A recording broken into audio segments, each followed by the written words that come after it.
Hi, everyone, and welcome to today's episode of the podcast. Today, we're diving into a topic that has fascinated philosophers, scientists, and everyday people alike for centuries: happiness.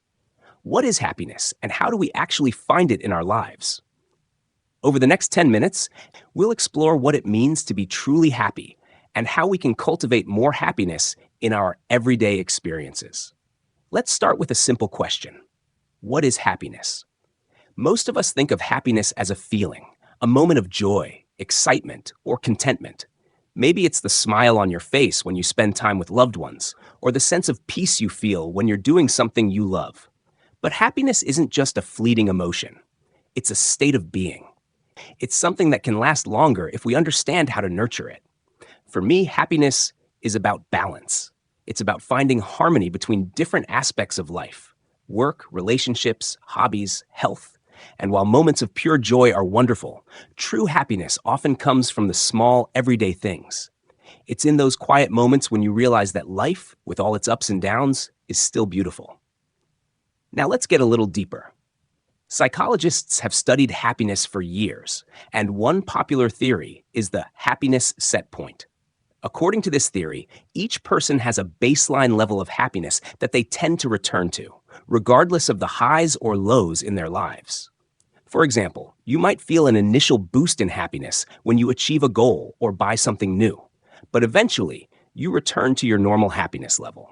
The same happens when you experience a setback or failure. It might lower your happiness for a while, but eventually, you bounce back. So, if we all have a happiness set point, what can we do to raise it? One key is gratitude. Studies have shown that practicing gratitude can significantly increase our happiness levels. When we take the time to appreciate what we have, rather than focusing on what we lack, we shift our mindset. And it doesn't have to be anything big. It could be as simple as being thankful for a delicious meal, a beautiful sunset, or even a few minutes of peace and quiet. Gratitude also ties into another important element of happiness: mindfulness. Being present in the moment helps us fully experience life, instead of letting it pass us by. Too often, we're stuck in our heads, thinking about what we need to do next, or dwelling on the past. But mindfulness allows us to stop and enjoy what's happening right now, even if it's something as simple as a walk in the park or a conversation with a friend. Now, let's talk about relationships and their role in happiness. We all know that connecting with others is important for our well-being, but did you know it's one of the biggest factors in overall happiness? Research shows that people who have strong social connections, whether with family, friends, or a partner, tend to be happier and healthier. But it's not just about having a lot of people in your life. It's about the quality of those relationships.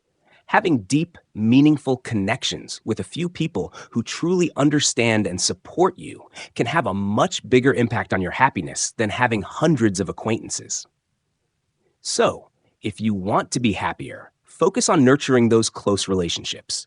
Spend quality time with the people you care about. Listen to them and be there for them in the same way you'd want them to be there for you. And of course, happiness isn't just about what's happening on the outside. It's also about what's going on inside our minds. A positive mindset is essential to long-term happiness. When we focus on the positive aspects of life rather than dwelling on the negatives, we create a mental environment that supports happiness. This doesn't mean ignoring problems or pretending everything is perfect, but it does mean choosing to see the good, even in difficult situations. Another thing I've noticed is how important it is to have a sense of purpose. Doing things that align with your values and passions gives your life meaning, and that in turn leads to deeper happiness. This doesn't mean you have to have it all figured out, but think about what brings you joy, what you care about, and what makes you feel fulfilled. For some people, it's helping others. For others, it might be creativity, learning, or making a positive impact in their community. One of the last things I want to touch on today is the role of self-care in happiness.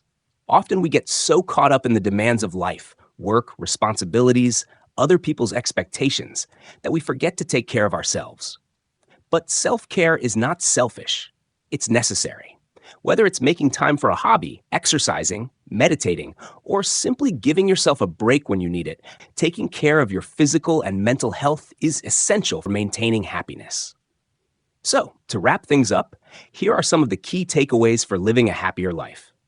Practice gratitude regularly to shift your focus towards the positive. Be mindful and present in the moment to fully enjoy life. Nurture meaningful relationships that bring you joy and support.